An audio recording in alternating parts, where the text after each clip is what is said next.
السلام علیکم ورحمۃ اللہ وبرکاتہ۔ نحمدہ ونصلی علی رسولہ الکریم، اما بعد۔ اعوذ باللہ من الشیطان الرجیم، بسم اللہ الرحمن الرحیم۔ قل اعوذ برب الفلق من شر ما خلق ومن شر غاسق اذا وقب ومن شر النفاثات في العقد ومن شر حاسد اذا حسد۔ صدق اللہ العظیم۔ الحمدللہ، ہماری تفسیر کلاس کا سلسلہ خیر و عافیت کے ساتھ جاری و ساری ہے، اور آج انشاءاللہ قرآن مجید کی دوسری جو سیکنڈ لاسٹ صورت ہے، سورہ فلق، ترتیب کے اعتبار سے آج اس پر بات ہوگی۔ آپ لوگ سب جانتے ہیں کہ ہم قرآن مجید کے جو آخری کی چند صورتیں ہیں ان کا ترجمہ کر رہے ہیں، تاکہ چھوٹی چھوٹی صورتوں کا مفہوم ہمارے ذہنوں میں آ جائے، تو نماز کے اندر ان کو تلاوت کرتے ہوئے ہمارا ذہن اس کے مفہوم پر جائے اور ہم اس پر غور و فکر کریں۔ اللہ پاک ہماری اس فکر میں، اس کوشش میں ہمیں کامیاب فرمائے۔ اللہ تعالیٰ آپ سب کا جمع ہونا قبول فرمائے، پڑھنا قبول فرمائے، اس لگن میں، اس فکر میں اضافہ فرمائے۔ چلیے میں باقاعدہ اب سورہ فلق کا ترجمہ کر دیتا ہوں، جو میں نے ابھی آپ کے سامنے تلاوت کی ہے۔ میں امید کرتا ہوں کہ آپ لوگ ترجمہ والے جو قرآن مجید ہیں وہ لے کر کے بیٹھے ہوں گے۔ ایک ترجمہ ہے، ترجمہ شیخ الہند، شاید میں نے اس کا ذکر پہلے بھی کیا تھا، حضرت مولانا محمود الحسن دیوبندی رحمۃ اللہ علیہ کا ترجمہ، بہت زبردست، شاندار، لکھا تو کئی دہائیوں پرانا ہے، لیکن آج بھی عوامی انداز میں اس طرح سے لکھا ہے حضرت نے کہ آج بھی کوئی پڑھ لے تو پریشانی نہ ہو، بہت آسان، بہت سہل۔ میری آپ سے گزارش ہے کہ آپ ہماری یہ جو تفسیر کلاسز کو لیتے وقت اسی ترجمے کو سامنے رکھ کر اس کلاس کو لیا کریں، ترجمے میں دیکھ دیکھ کر کے کلاس کو سنا کریں۔ کچھ بھائی ہیں جو اس طریقے کی تصاویر اور ویڈیوز شیئر کرتے ہیں، مجھے دیکھ کے بڑا اچھا لگتا ہے۔ بس یہ ہے کہ سب کے اسٹیٹس وغیرہ ڈالنا یا سب کی ویڈیو شیئر کرنا میرے بس کی بات نہیں ہے، لہٰذا میں کبھی کبھی شیئر بھی کر دیتا ہوں۔ جو لوگ نہیں کرتے وہ بھی اس کام کو کریں، اس کو کر کے دیکھیں، انشاءاللہ آپ کو فرق خود محسوس ہوگا کہ قرآن مجید سے لگن اور قرآن مجید سے تعلق آپ کا کتنا مضبوط ہوا۔ ٹھیک ہے، اللہ تعالیٰ فرماتا ہے قل اعوذ برب الفلق، آپ کہہ دیجئے کہ میں پناہ مانگتا ہوں صبح کے رب کی، من شر ما خلق، ہر اس چیز کے شر سے جس کو اس نے پیدا کیا، ومن شر غاسق اذا وقب، اور اندھیرے کے شر سے جب کہ وہ چھا جائے، ومن شر النفاثات فی العقد، اور گرہوں میں پھونکے مارنے والیوں کے شر سے، ومن شر حاسد اذا حسد، اور حاسد کے شر سے جب کہ وہ حسد کرے۔ یہ سورہ فلق ہے، مکی صورت ہے، اس میں 5 آیتیں ہیں اور 1 رکوع ہے۔ پانچوں آیتیں اور ان کا ترجمہ میں نے آپ کے سامنے پیش کر دیا ہے۔ آپ جانتے ہیں کہ پچھلی 2 نشستوں میں سورہ ناس کا ترجمہ آپ کے سامنے آیا تھا، اور سورہ ناس وہ صورت ہے کہ جو سورہ فلق اور سورہ ناس دونوں صورتیں جو ہے یہ ایک ساتھ نازل ہوئیں، اور ان دونوں صورتوں کو معوذتین کہا جاتا ہے، معوذتین۔ غالباً پچھلی نشست میں یہ بات آپ کے سامنے رکھ چکا ہوں، بتا چکا ہوں کہ نبی کریم صلی اللہ علیہ وسلم، آپ کے بارے میں آپ کا یہ معمول تھا کہ اللہ کے رسول صلی اللہ علیہ وسلم ان دونوں صورتوں کے نازل ہونے سے پہلے پہلے کچھ نہ کچھ اعمال کرتے تھے، اور کچھ نہ کچھ ذکر اذکار وغیرہ آپ نے اختیار فرما رکھے تھے۔ لیکن جب سے یہ دونوں صورتیں نازل ہوئیں، نبی کریم صلی اللہ علیہ وسلم نے انہی دونوں کو اختیار فرما لیا، باقیوں کو چھوڑ دیا، اور آخری یعنی کہ جب تک اللہ کے رسول صلی اللہ علیہ وسلم آخری وقت تک جب اس دنیا میں رہے، تب تک اللہ کے رسول نے انہی دونوں کو اختیار فرمایا۔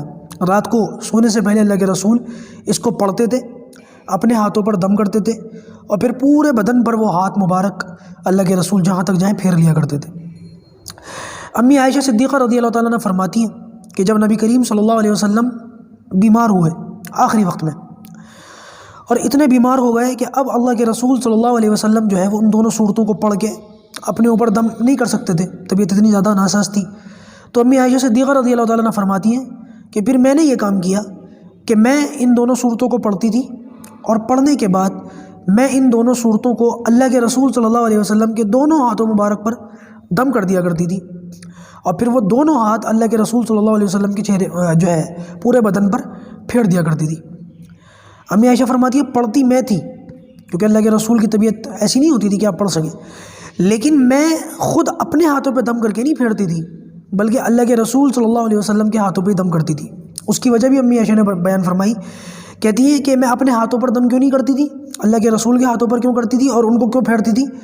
فرماتی کہ جو برکت نبی کریم صلی اللہ علیہ وسلم کے ہاتھوں میں تھی وہ میرے ہاتھوں میں نہیں تھی، لہٰذا برکت کے حصول کی وجہ سے میں یہ کام کرتی تھی کہ صورتیں پڑھتی تو میں تھی لیکن دم نبی کریم صلی اللہ علیہ وسلم کے ہاتھوں پہ کر کے ان کو پھیرا کرتی تھی۔ دوسری بات یہ یاد رکھیں کہ نبی کریم صلی اللہ علیہ وسلم پر یہ جو دو صورتیں ہیں یہ نازل ہوئی ہیں، یہ کیسے نازل ہوئی، اس کا شان نزول کیا ہے، کیا وجہ ہے؟ تو میں آپ کے سامنے ہلکا سا اشارہ کر چکا ہوں گزشتہ نشستوں میں کہ ایک شخص جو مدینے میں تھا اور یہودی تھا، خود کو مسلمان ظاہر کرتا تھا، بڑا پکا منافق تھا، لبید ابن عاصم اس کا نام تھا، اور یہ جادوگر تھا۔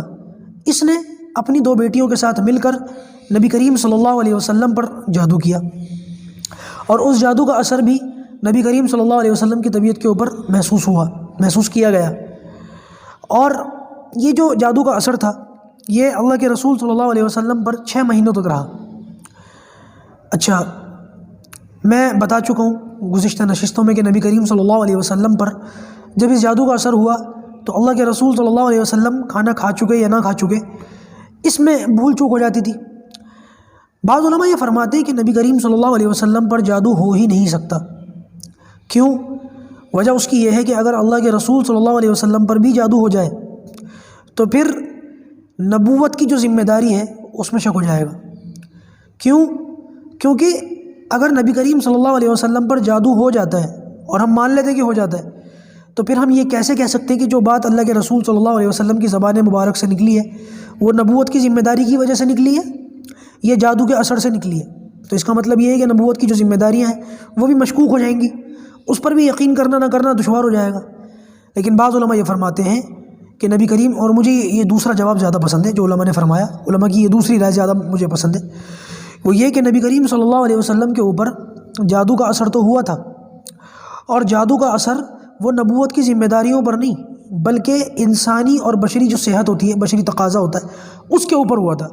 جیسے نبی کریم صلی اللہ علیہ وسلم نبی بھی تھے لیکن بشر بھی تھے، انسان بھی تھے، تو لہٰذا جس طرح نبی ہونے کے ساتھ ساتھ بشری تقاضوں کی وجہ سے اللہ کے رسول صلی اللہ علیہ وسلم کو بھوک لگتی تھی، پیاس لگتی تھی، نیند آتی تھی اور بیمار بھی ہوتے تھے، اسی طریقے سے نبی کریم صلی اللہ علیہ وسلم پر جادو کا اثر تو ہوا لیکن اس جادو کا اثر نبی کریم صلی اللہ علیہ وسلم کی صحت پر یا بشری تقاضوں پر ہوا، نبوت کی ذمہ داریوں پر اس کا کوئی اثر نہیں ہوا۔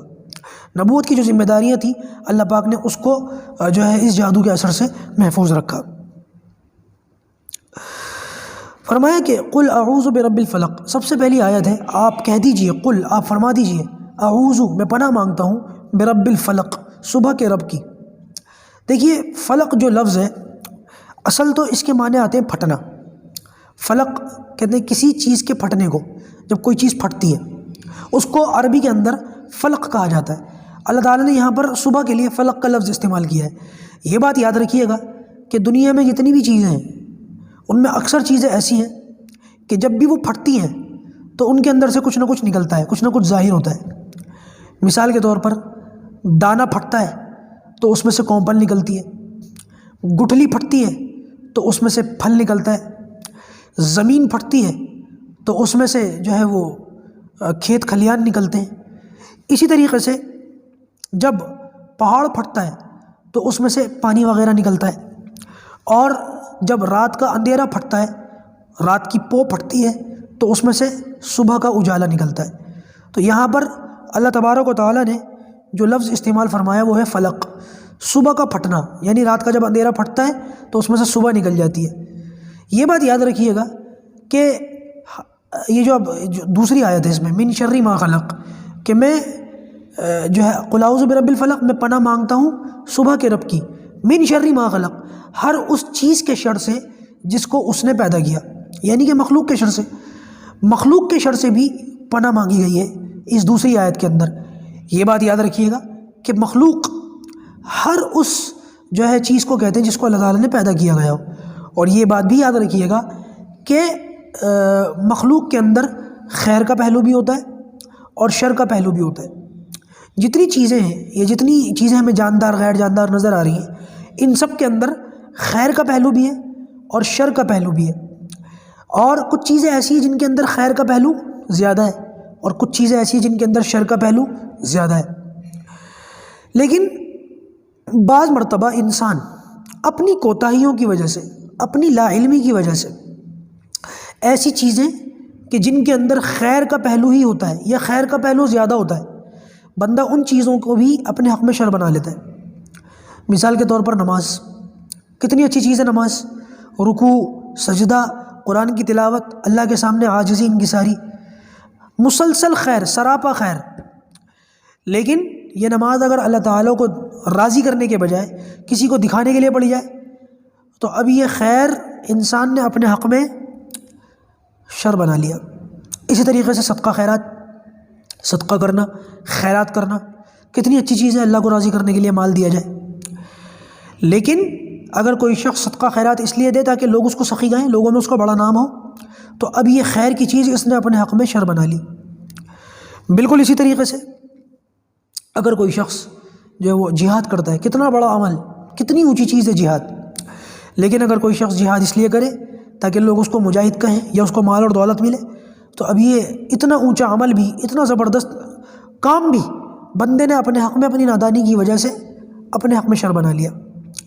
اللہ کے رسول صلی اللہ علیہ وسلم سے پوچھا گیا تھا، یا رسول اللہ، ایک شخص تو وہ ہے جو جہاد کرتا ہے یہ سوچ کر کہ اس کو مجاہد کہا جائے، دوسرا شخص وہ ہے جو جہاد کرتا ہے یہ سوچ کر کہ اس کو مال غنیمت ملے، اور تیسرا شخص وہ ہے جو اپنی قوم وغیرہ کے لیے جہاد کرتا ہے، اپنی قوم کے لیے، اپنے لوگوں کے لیے۔ ان میں سے کون مجاہد ہے؟ تو نبی کریم صلی اللہ علیہ وسلم نے ارشاد فرمایا، ان تینوں میں سے کوئی بھی مجاہد نہیں ہے۔ مجاہد تو وہ ہے جو صرف اللہ کی رضا کے لیے، اللہ کو خوش کرنے کے لیے جہاد کرے۔ تو کوئی بھی عمل ہو، کوئی بھی چیز ہو، اس کے اندر خیر کا پہلو کبھی کبھی غالب ہو سکتا ہے، لیکن انسان اپنی نادانی کی وجہ سے کبھی کبھی اس خیر کی چیز کو اپنے حق میں شر بنا لیتا ہے۔ دیکھیے دنیا کے اندر انسان کے لیے اللہ تعالیٰ نے کتنی نعمتیں پیدا کی ہیں، ماں ہے، باپ ہے، اولاد ہے، شوہر ہے، بیوی ہے، مسلسل خیر ہے، سب چیزیں خیر ہی خیر ہیں۔ ماں باپ کے ذریعے سے زندگی گزارتا ہے، بیوی کے ذریعے سے اپنے ایمان کی حفاظت کرتا ہے، بچوں کے ذریعے سے جو ہے دیکھ دیکھ کر کے خوش ہوتا ہے کہ اللہ تعالیٰ نے کتنی بڑی نعمت دی ہے۔ لیکن کبھی کبھی یہ نعمت بجائے خیر کے مسلسل جو ہے شر بن جاتی ہے۔ اولاد ہے، اللہ کی نعمت ہے، لیکن کبھی کبھی کیا ہوا کہ اولاد ایسی ہو گئی کہ اللہ حفاظت فرمائے، بجائے اس کے کہ وہ فرما بردار اولاد ہوتی، وہ نافرمان ہو گئی، بالکل ہی الٹ گئی، اب معاملہ خراب ہو گیا۔ یہی معاملہ بیویوں کا ہے، شوہروں کا ہے، کہ کبھی کبھی دیکھو عورت جو ہے، اللہ کے رسول صلی اللہ علیہ وسلم نے، یا جو ہے بعض روایتوں کے اندر آتا ہے، اب روایتوں میں یا بعض کتابوں میں، کہ ایمان کے بعد، مجھے بھول چک پڑ رہی ہے، میں معذرت چاہتا ہوں، ہو سکتا ہے کوئی حدیث ہوگی تو میں انشاءاللہ پھر بتا دوں گا آپ کو، ابھی مجھے یاد نہیں پڑ رہا، کیونکہ اس میں بھی بہت زیادہ احتیاط کی ضرورت ہے کہ اگر کوئی چیز حدیث نہ ہو، میں کہہ دوں حدیث ہے تو اس میں پکڑ ہے۔ تو جہاں تک مجھے یاد پڑتا ہے تو حدیث، لیکن میں اس وقت کنفرم نہیں ہوں تو میں کہہ نہیں سکتا کہ حدیث ہے، یہ کسی بزرگ کا قول ہے۔ وہ یہ کہ ایمان کے بعد بیوی جو ہے وہ سب سے بڑی نعمت ہے، ایمان کے بعد نیک بیوی وہ سب سے بڑی نعمت ہے۔ تو لہٰذا بیوی کا نیک ہونا یہ بہت بڑی چیز ہے۔ کبھی کبھی بیوی نیک ہوتی ہے تو انسان نیکیوں میں جلدی کرتا ہے، نیکیوں میں آگے بڑھتا ہے، نیک متقی پرہیزگار بن جاتا ہے، اور اگر خدا نخواستہ بیوی ایسی ہو تو پھر انسان کے لینے کے دینے پڑ جاتے ہیں۔ اسی وجہ سے یہ جو بیوی ہے یہ بھی اللہ تعالیٰ کی ایک بہت بڑی نعمت ہے، لیکن اگر خدا نخواستہ آدمی کے پلے کوئی ایسی عورت پڑ جائے جو دین تو چھوڑو دنیا بھی اس کی حرام کر دے، تو ایسی صورت کے اندر انسان بہت پریشان ہو جاتا ہے۔ یہی معاملہ شوہروں کا بھی ہے۔ بعض مرتبہ عورتیں اس قسم کی شکایت کرتی ہوئی نظر آتی ہے کہ ہمارا شوہر پتہ نہیں کیسا ہے، نماز روزہ خود بھی کرتا نہیں، اولاد کو بھی دیکھتا نہیں، اور بیویوں کے ساتھ بھی ان کا معاملہ ایسا نازک۔ تو بھائی آپ لوگوں سے میری یہ درخواست ہے کہ اپنی بہن بیٹیوں کی، اپنے بھائیوں کی، اپنے بیٹوں کی جب شادیاں کیا کرو، نکاح کیا کرو، تو پہلے سیرت اور اخلاق دیکھ لیا کرو، دین دیکھ لیا کرو۔ بعض مرتبہ بہت ساری عورتیں اس بات کی شکایت کرتی ہوئی نظر آتی ہیں کہ ہمارے ماں باپ نے مال اور دولت دیکھ کر یا رشتہ داری کی شرم کی وجہ سے ہمارا نکاح کر دیا، یہ بھی نہیں دیکھا کہ انسان تھا یا نہیں۔ تو اس طریقے سے نہ کیا کریں، ہمیشہ رشتے کرنے سے پہلے ان چیزوں کو ضرور دیکھ لیا کریں۔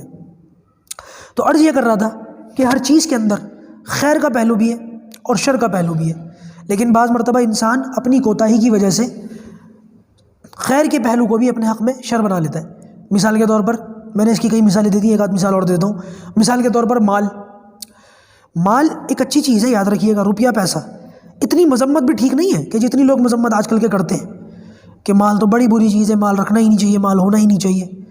مجھے یاد پڑتا ہے ایک تبلیغی سفر میں تھا، کچھ ساتھی لے گئے تھے مجھے کہ آپ بھی چلیے، بڑا فائدہ ہوگا، تو میں چلا گیا۔ تو اس سفر کے اندر میں تعلیم کر رہا تھا فضائل اعمال سے، تو فضائل اعمال کے اندر فضائل صدقات ایک پورا جو ہے وہ باب ہے، اور پوری ایک کتاب فضائل صدقات کے نام سے اس میں ہے، دوسری فضائل اعمال جلد نمبر 2 کے اندر، اس کے اندر سے میں تعلیم کر رہا تھا۔ اب وہ حضرت شیخ نے اس طریقے سے لکھا ہے اس کو کہ تو سنتے سنتے جو نوجوان تھے ان کے دل نرم پڑ گئے۔ تو میں نے بیچ میں ایسے سوال مارا، میں نے بھائی وہ دیکھ لیا مال کتنی بری چیز ہے، رکھو گے؟ کہتے بالکل نہیں رکھیں گے۔ میں نے جمع کرو گے؟ کہ بالکل نہیں جمع کریں گے۔ تو میں نے ان سے کہا، میں نے اگر مال نہیں رکھو گے، جمع نہیں کرو گے، حج کیسے کرو گے؟ عمرہ کیسے کرو گے؟ صدقہ کیسے دو گے؟ زکوٰۃ کیسے دو گے؟ تو یہ اعمال تو ایسے ہیں کہ ان پر مال ہونے کی وجہ ہی سے عمل کیا جا سکتا ہے، اور تو کوئی صورت نہیں ہے۔ تو مال اتنی بری چیز نہیں ہے کہ بندہ بالکل ہی جو ہے وہ، بعض مرتبہ یہ مال دوسرے کے سامنے ہاتھ پھیلانے سے بچاتا ہے، بعض مرتبہ یہ مال کسی اور کے سامنے شرمندہ ہونے سے بچاتا ہے، بعض مرتبہ یہ مال اللہ تعالیٰ کی نظر میں اونچا بننے سے جو ہے اونچا بناتا ہے، اللہ تعالیٰ کے درجات بلند کرواتا ہے۔ بندہ کچھ نہیں تھا، اس نے حج کر لیا، عمرہ کر لیا، لوگوں کی مدد کر دی، اسی مدد کو اللہ تعالیٰ نے قبول کر کے اس کے درجات بلند کر دیے۔ تو کبھی کبھی یہ مال بہت کام آتا ہے، اور یہ مال ایسی چیز ہے جس کو اللہ تعالیٰ نے قرآن مجید میں اپنا فضل کہا ہے، فَإِذَا قُضِيَتِ الصَّلَاةُ فَانتَشِرُوا فِي الْأَرْضِ وَابْتَغُوا مِن فَضْلِ اللَّهِ، سورہ جمعہ کے اندر 28 پارے میں، کہ جب نماز سے فارغ ہو جاؤ جمعے کے دن تو زمین میں پھیل جاؤ، وَابْتَغُوا مِن فَضْلِ اللَّهِ، اور اللہ کا فضل تلاش کرو۔ علماء کی رائے یہی ہے کہ یہاں پر اللہ کے فضل سے کیا مراد ہے؟ اللہ کے فضل سے مراد یہاں پہ مال ہے۔ تو مال جو ہے یہ بھی اتنی بری چیز نہیں ہے، اس کے اندر بھی خیر کے پہلو ہیں، بس یہ ہے کہ بندہ اس مال کی وجہ سے اپنے آپ کو اتنی جو ہے شر میں مبتلا نہ کرے، کیونکہ بعض مرتبہ دیکھا یہ گیا ہے کہ بڑے دیندار گھرانے ہوتے ہیں، مال نہیں ہوتا، قرآن کی تلاوتوں کی آوازیں آ رہی ہوتی ہیں، بڑی عاجزی ہوتی ہے، بڑی انکساری ہوتی ہے، بڑے جو ہے دیندار ہوتے ہیں، اور بڑا ان کے اندر جو ہے وہ ہمبلنس ہوتی ہے، اور ادھر مال آیا، وقت کے فرعون بن کے دکھا دیا، وقت کا فرعون بن کے دکھا دیا، سامنے والے کو بات نہیں کرتے، ڈھنگ سے وہ نہیں کرتے، اور اللہ حفاظت فرمائے انسان کو انسان نہیں سمجھتے۔ جہاں قرآن کی تلاوتوں کی آوازیں آ رہی تھیں وہاں سے گانوں کی آوازیں آنے لگی، شرابیں پی جانے لگی، جوا کھیلے جانے لگے۔ بس میں کیا بتاؤں، اس وقت میرے ذہن میں کس کا نام آ رہا ہے، کسی کا نام تو میں نہیں لیتا، غیبت ہو جائے گی، لیکن بہت سارے ایسے لوگ ہیں جو سمجھ رہے ہوں گے کہ میں کہنا کیا چاہ رہا ہوں۔ میرے پڑوس میں، میرے آس پاس جس طریقے کا میرا ماحول ہے نا، اللہ حفاظت فرمائے، کچھ لوگوں کو چربی چڑھی ہوئی مال کی، اللہ حفاظت فرمائے، اللہ حفاظت فرمائے۔ مطلب ایسے بھی اللہ نہ کرے کہ ہاتھ کی 5 انگلیاں برابر نہیں ہیں، سب لوگ ایک سے نہیں ہوتے، کچھ لوگ بہت اچھے بھی ہیں، ایسے بھی ہیں جو مالدار ہیں ساتھ میں دلدار بھی ہیں، اور بڑا جو ہے وہ لوگوں کے کام آتے ہیں، علماء کے بھی کام آتے ہیں، غرباء کے بھی کام آتے ہیں۔ لیکن بعض لوگ ایسے ہیں کہ اللہ حفاظت فرمائے، فرعون اگر زندہ ہو کر کے ان کی شکل دیکھ لے تو واپس شرم کے مارے اپنی جو ہے وہ مر جائے، ایسی بری حالت ہے۔ خود اپنی زندگی میں میں نے ایسے لوگوں کو اپنی آنکھوں سے تجربہ کیا ہے، کسی سے مطلب گالی دی بغیر بات نہیں کرتے، ایسے لوگ بھی میں نے اپنی زندگی میں دیکھ لیے۔ میں کسی کا کیا کہوں، بس میرے بہت قریبی مطلب یاری دوستی میں نہیں یا تعلقات میں نہیں، بس کچھ اور ذریعے سے قربتیں ہیں، اب یہ کہہ سکتے ہیں کہ رشتہ داری ہے، اب یہ کہہ سکتے ہیں، لیکن مال آ گیا، ساتھ میں دماغ میں خرابی آ گئی۔ سگریٹ جلاتے، سگریٹ، اور سگریٹ ایسے نہیں ماچس سے جلائیں، 100 روپے کا نوٹ جلائیں گے، اس سے سگریٹ جلائیں گے۔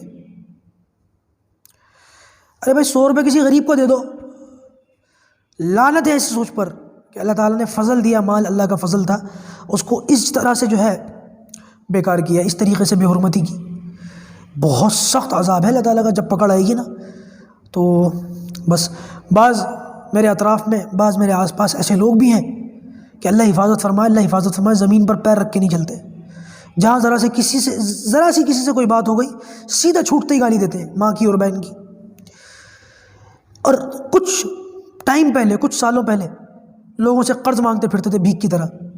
یہ میں اپنی زندگی میں جو ہے خود تجربے، میں نے کسی کا نام نہیں لیا آپ کے سامنے، جو میں کسی کا نام لیتا تو شاید جو ہے غلطی کرتا، غیبت ہوتی، لیکن میں بغیر کسی کا نام لیے ہوئے ان لوگوں کے چہرے اپنے ذہنوں میں محسوس کرتے ہوئے دیکھ رہا ہوں کہ یہ ہے، یہ دنیا کے اندر معاملات ہیں. اور یہاں پر میں اس لیے نہیں بتا رہا ہوں کہ ان لوگوں کو خدا نخواستہ شرمندہ کرنا مقصد ہے، میں صرف اس لیے بتا رہا ہوں کہ ایسی مثالیں آپ بھی اپنی زندگی میں اپنے آس پاس، اپنے رشتہ داروں میں، پڑوس میں، دوستوں میں دیکھ رہے ہوگے. یہ بیماری ہر جگہ ہے. جہاں 4 پیسے آئے آدمی سوچتا ہے کہ بس میں ہی قارون، حامان اور پتہ نہیں کیا کیا فلانا ڈھمکانا. بہت غلط چیز ہے، بہت خطرناک بات ہے. اس سے ڈرنے کی ضرورت ہے، بچنے کی ضرورت ہے. تو ہر چیز کے اندر خیر کا پہلو بھی اور ہر چیز کے اندر شر کا پہلو بھی، مال بھی ان میں سے ایک ہے. اور اس کے علاوہ سواری اللہ تعالیٰ کی کتنی بڑی نعمت ہے. ادھر بیٹھا اور ادھر تھوڑی دیر میں کہیں کا کہیں پہنچ گیا، میلوں کا سفر چند منٹوں میں یا جو ہے گھنٹوں میں طے کر لیا. لیکن یہی گاڑی، یہی سواری کبھی کبھی جو ہے بڑا نقصان کا باعث بن جاتی ہے. اللہ کے رسول صلی اللہ علیہ وسلم کے دور مبارک کے اندر تو اونٹ، خچر اور گھوڑا یہی سواری تھے. آج کے دور میں یہ بائک اور یہ کار یہ سواریاں ہیں. لیکن آج کل کے نوجوانوں کو آپ دیکھیے کس طریقے سے وہ بائک دوڑاتے ہیں اور کیسے وہ، اللہ حفاظت فرمائے، ہمارے یہاں قریب میں انڈیا گیٹ ہے، آپ کبھی شام کے وقت یہاں جا کر کے دیکھیں. یہ جو کورونا وغیرہ اور لاک ڈاؤن ہوا ہے تب سے کچھ معاملات کنٹرول ہوئے ہیں، ورنہ ہمارے ایریے کی، ہمارے علاقے کی جو پولیس ہے، جو پولیس ڈپارٹمنٹ ہے، بڑی بیچارے بڑے پریشان رہتے ہیں ان کے پیچھے بھاگ بھاگ کے. جائیں گے وہاں کچھ نہیں، ادھر مغرب کی اذان ہوئی اور ادھر یہ لوگ جو ہے اپنی بائکیں انہوں نے نکالی. ماں باپ کو کچھ خبر نہیں اولادیں کہاں ہیں. ہماری پرانی دلی کے لڑکے، ہمارے علاقے کے لوگ، نوجوان لڑکے، 20 22 18 سال کی عمر کے، 16 سال کی عمر کے لڑکے، اس سے بھی چھوٹے باز، پیر زمین پر نہیں لگتے، بائکوں پہ اسٹنٹ مار رہے ہیں. وہ آگے کے پہیے پہ کبھی گاڑی چلا رہے ہیں، کبھی پیچھے کے پہیے پہ گاڑی چلا رہے ہیں. اور اللہ حفاظت فرمائے کبھی کسی چیز میں ٹھوک دی، کبھی کسی انسان کے اندر ٹھوک دی، کبھی پولیس والے کے ٹھوک دیا. یہ معاملات بھی ہوئے ہیں. اور کئی جو ہے دور تک، کافی دور تک آگے یہ دوڑ رہے ہیں، پیچھے پیچھے پولیس والے دوڑ رہے ہیں. جو بائک چلانے میں بڑی مہارت حاصل ہو گئی کہ ہاتھ ہی نہیں آ رہا ہے پولیس والوں کے، اور اگر ہاتھ آ گئے تو پھر پولیس والے بھی اچھی خاصی مرمت کرتے ہیں، اور یہ پھر ان کے ماں باپ بھی شرمندہ ہوتے ہیں. اور کبھی کبھی اللہ حفاظت فرمائے یہ اسٹنٹ دکھاتے ہوئے کبھی کبھی اتنی خطرناک جو ہے ان کی حالت ہو جاتی ہے کہ ایکسیڈنٹ ہو جاتا ہے، ہاتھ پیر ٹوٹ جاتے ہیں، سر پھوٹ جاتا ہے، کبھی کبھی تو اللہ حفاظت فرمائے جان بھی چلی جاتی ہے. تو یہ چیزیں، یہ سراپا خیر کی چیز ہے. انسان سواری سے فائدہ اٹھائے بجائے اس سے کہ اس خیر کی چیز کو اپنے حق میں ہم لوگوں نے اپنے آپ شر بنا لیا. ایسے نہیں کرنا چاہیے. تو بھائی ان چیزوں سے بچنے کی ضرورت ہے. اور ہاں یہ بھی یاد رکھیے گا کہ ایک ہے خیر کا مل جانا اور ایک ہے شر سے بچ جانا. یہ 2 الگ الگ جملے ہیں. خیر کا مل جانا ایک بہت بڑی نعمت ہے اور شر کا بچ جانا یہ ایک دوسری بڑی نعمت ہے. لیکن یہ بات یاد رکھیے گا کہ خیر کا مل جانا اتنی بڑی نعمت نہیں ہے جتنی بڑی نعمت شر سے بچ جانے میں ہے. خیر کا مل جانا اتنی بڑی نعمت نہیں ہے جتنی بڑی نعمت شر کے بچ جانے سے. کیسے؟ مثال کے طور پر خیر کا مل جانا جیسے کہ اولاد کا مل جانا. اولاد مل گئی، نیک ہے، صالح ہے، فرما بردار ہے، چلو بھائی سمجھ میں آیا. لیکن ایک شخص وہ ہے جس کو اولاد ملی نہیں، تو یہ ہے کہ خیر اس کو نہیں ملی. لیکن شر سے بچ جانا یہ ایسا ہے کہ اگر اولاد ہوتی اور خدا نخواستہ نافرمان ہوتی، پریشان کرتی، تو اس شخص سے تو بے اولاد ہونا اچھا. تو ایسا شخص جس کو اولاد ملی لیکن نافرمان ملی، اس سے اچھا تو یہ رہا کہ جس کو اولاد ہی نہیں ملی. ہاں اس سے تو کم ہی ہے کہ جس کو نیک صالح اولاد ملی، لیکن نافرمان اولاد سے تو یہ بہتر ہی ہے. تو لہٰذا یہ بھی ایک بہت بڑی اللہ تعالیٰ کی نعمت اور فضل کہ خیر کا مل جانا یہ الگ نعمت اور شر سے بچ جانا یہ اس سے بہت بڑی، اس سے بھی زیادہ بڑی نعمت. تو لہٰذا اللہ تعالیٰ سے دونوں چیزیں مانگنی چاہیے. اللہ تو شر سے بھی بچا لے اور خیر بھی دے دے. شر سے بھی بچنا چاہیے اور خیر سے بھی جو ہے وہ پناہ مانگنی چاہیے. اسی طریقے سے اس مثال کو ایسے بھی سمجھیں، خیر کا مل جانا اور شر سے بچ جانا جیسے کہ کسی کو کوئی مقام مل جائے، کوئی عہدہ مل جائے. اب جب تک نہیں ملا تھا تب تک تو یہ انسان تھا، جیسے بھی تھوڑی دیر پہلے میں نے مثالیں دی. اور جہاں عہدہ مل گیا، کوئی مقام مل گیا، 4 پیسے آ گئے، ایک دم فرعون بن گئے، اپنے آپ کو ہی بھول گئے، اپنے پروردگار کو ہی بھول گئے. اللہ معاف فرمائے، اللہ معاف فرمائے. بعض لوگوں کی تو یہ حالت کہ اگر اللہ کے علاوہ سجدہ کرنا کسی اور کو جائز ہوتا تو یہ اپنے آپ کو سجدہ کروا لیتے. اتنے بدتر لوگ ہیں، اتنی بری حالت ہے 4 پیسے آنے کے بعد. خیر، عرض یہ کر رہا تھا کہ خیر کا مل جانا یہ ایک بہت بڑی نعمت اور شر سے بچ جانا یہ دوسری بڑی نعمت. ہمیشہ اللہ تعالیٰ سے دعا کرنی چاہیے کہ اللہ تو شر سے بھی بچا لے اور خیر سے بھی بچا لے، خیر بھی عطا فرما دے. دیکھیے یہ بات یاد رکھیے گا کہ خیر اور شر، صحت اور بیماری، یہ دونوں اللہ تعالیٰ کے جو ہے پیدا کردہ پہلو ہیں، اور دونوں ہی حالتوں میں انسان کبھی نہ کبھی رہتا ہے۔ لیکن یہ بات یاد رکھیے گا کہ جب اللہ تعالیٰ بیماری دیتا ہے تو بیماری سے بچنے کے لیے اللہ تعالیٰ صحت بھی اللہ ہی دیتا ہے۔ بیماری سے بچانے کی جو تدابیر ہیں اور جو طریقے ہیں، جو دوائیاں ہیں، وہ بھی اللہ ہی نے پیدا فرمائی ہیں۔ اور یہ بھی یاد رکھیے گا کہ جہاں بیماری پیدا ہوتی ہے وہیں پر اللہ تبارک و تعالیٰ جو ہے وہ اس کا علاج بھی پیدا کر دیتے ہیں۔ مثال کے طور پر مکھی، آپ نے سنا ہوگا مکھی کے 2 پر ہوتے ہیں، اللہ تعالیٰ نے اس کے ایک پر میں، اللہ کے رسول نے فرمایا ایک پر میں اس کے شفا ہے، ایک پر میں بیماری ہے۔ اور جب یہ کسی برتن میں گرے پانی وغیرہ کے اندر تو نبی کریم صلی اللہ علیہ وسلم نے فرمایا اس کو ایسے ہی نکال کر کے نہ پھینکو، اس کو پہلے ڈبو دو، ڈبکی لگاؤ، اس کے بعد نکال کر کے پھینکو۔ کیوں؟ اس لیے کہ اس کے ایک پر میں وبا ہے اور دوسرے پر میں شفا ہے۔ تو لہٰذا مکھی کے بارے میں علماء فرماتے ہیں کہ جب یہ گرتی ہے اکثر یہ اپنے بیماری والے پر کو نیچے کر دیتی ہے، یا اگر نہیں بھی کرتی تو ہمیں کیسے پتہ کہ اس نے کون سا پر ڈبویا ہے، بیماری والا ہے یا شفا والا ہے؟ تو لہٰذا اس مکھی کو ڈبو دو، اس کے بعد اس مکھی کو نکال کر کے پھینک دو، اور پھر اس پانی کو استعمال کر لو یا اس چائے کو استعمال کر لو، اور وہ واپس پہلے جیسا ہو گیا، اس کا اثر جو ہے وہ جیسے پہلا تھا پھر دوبارہ ویسے ہی ہو گیا۔ یہاں بہت سارے لوگ جو ہیں وہ ذرا اپنے آپ کو زیادہ سمجھدار بنتے ہیں اور کہتے ہیں دیکھو بھائی مولویوں کو کیسی دقیانوسی باتیں کرتے ہیں، کہتے ہیں کہ مکھی کو ڈبو پھر نکال کر کے پھینکو، کیا ضرورت ہے؟ پورا پانی نہ پھینک دو، پوری چائے نہ پھینک دو، دوسری چائے بنا لو، دوسرا گلاس پانی لے لو، خواہ مخواہ کی باتیں۔ تو ایک اسٹوڈنٹ تھے مجھ سے کہہ بھی رہے تھے اس بات کو، اسٹوڈنٹ کا ذرا زیادہ پڑھا لکھا ہوتا ہے تو زیادہ دماغ خراب ہوتا ہے۔ خیر اسٹوڈنٹس ہماری بات کو سمجھتے بھی ہیں لیکن بعض مرتبہ کچھ الٹی کھوپڑی کے بھی ہوتے ہیں۔ تو وہ کہنے لگے کہ مفتی صاحب کیا ضرورت ہے ایسی باتوں کو بیان کرنے کی کہ پانی میں اگر مکھی گر جائے تو ڈبو پھر نکالو پھر پی لو، ارے ویسے ہی پانی پھینک دو، اور ویسے بھی یہ گندا پانی ہو گیا، میں مکھی گر گئی اب تو پینے کا دل بھی نہیں جائے گا۔ لہٰذا ان باتوں کو بیان کرنے سے بہتر یہ ہے کہ لوگوں سے یہ کہا جائے پھینک دو تو پھینک دیں گے۔ تو میں نے ان سے یہ کہا، میں نے کہا بھائی ابھی تک تو تم نے پانی کے گلاس کو تصور کیا، اس کو امیجن کیا، اس لیے آپ کو مولوی کی بات جو ہے وہ دقیانوس لگ رہی ہے۔ لیکن اگر آپ کے گھی کے کنستر میں، گھی کے بڑے ڈبے میں، تیل کے بڑے ڈبے میں، یا روزے کی بڑی بوتل میں، شربت کی بڑی بوتل میں مکھی گر جائے تو پھر آپ اس پورے گھی کے کنستر کو نہیں پھینکیں گے، اس پورے شربت کی بوتل کو نہیں پھینکیں گے، تب آپ کو مولوی کی بات میں ہی عمل کرنے میں عافیت نظر آئے گی۔ اور مولوی کی بات کہیں تو اللہ کے رسول صلی اللہ علیہ وسلم کی بات ہے، میری تو بات بھی نہیں ہے، کسی مولوی کے اپنے گھر کی تو بات ہے نہیں، اللہ کے رسول کی بات ہے۔ تو میں نے کہا اس وقت آپ کو یہ زیادہ اچھا نظر آئے گا کہ چلو اس پر عمل کر لیا جائے، کیوں؟ تو اس بات کا ان پر کوئی جواب نہیں تھا۔ تو لہٰذا جہاں پر اللہ تبارک و تعالیٰ نے بیماری پیدا کی ہے وہیں پر اللہ تبارک و تعالیٰ نے اس کا علاج بھی پیدا فرمایا ہے۔ یہ اصول ہے دنیا کا کہ جہاں بیماری ہوتی ہے وہیں پر اللہ تبارک و تعالیٰ اس بیماری کے علاج کے ذرائع پیدا فرما دیتے۔ عرض یہ کر رہا تھا کہ جہاں پر اللہ تبارک و تعالیٰ جو ہے بیماری کو پیدا فرماتے ہیں وہیں پر اللہ تبارک و تعالیٰ جو ہے وہ اس کی جو ہے وہ علاج کو بھی پیدا فرما دیتے ہیں۔ یہیں پر میں اپنی بات کو آج ختم کرتا ہوں، بات کیونکہ لمبی ہو گئی، سورہ فلق کا ترجمہ تھوڑا سا آ گیا تھا اور کچھ اس کے تعلق سے باتیں باقی ہیں، جیسے لبید ابن عاصم نے کس طریقے سے اللہ کے رسول پر جادو کیا اور کون سا طریقہ اللہ کے رسول صلی اللہ علیہ وسلم نے اس جادو سے بچنے کے لیے اختیار فرمایا، یہ انشاءاللہ اگلے ہفتے اگلی نشست کے اندر آپ لوگوں کے سامنے عرض کروں گا۔ پروردگار ہم سب کو کہنے سننے سے زیادہ عمل کرنے کی توفیق عطا فرمائے۔ السلام علیکم ورحمۃ اللہ وبرکاتہ۔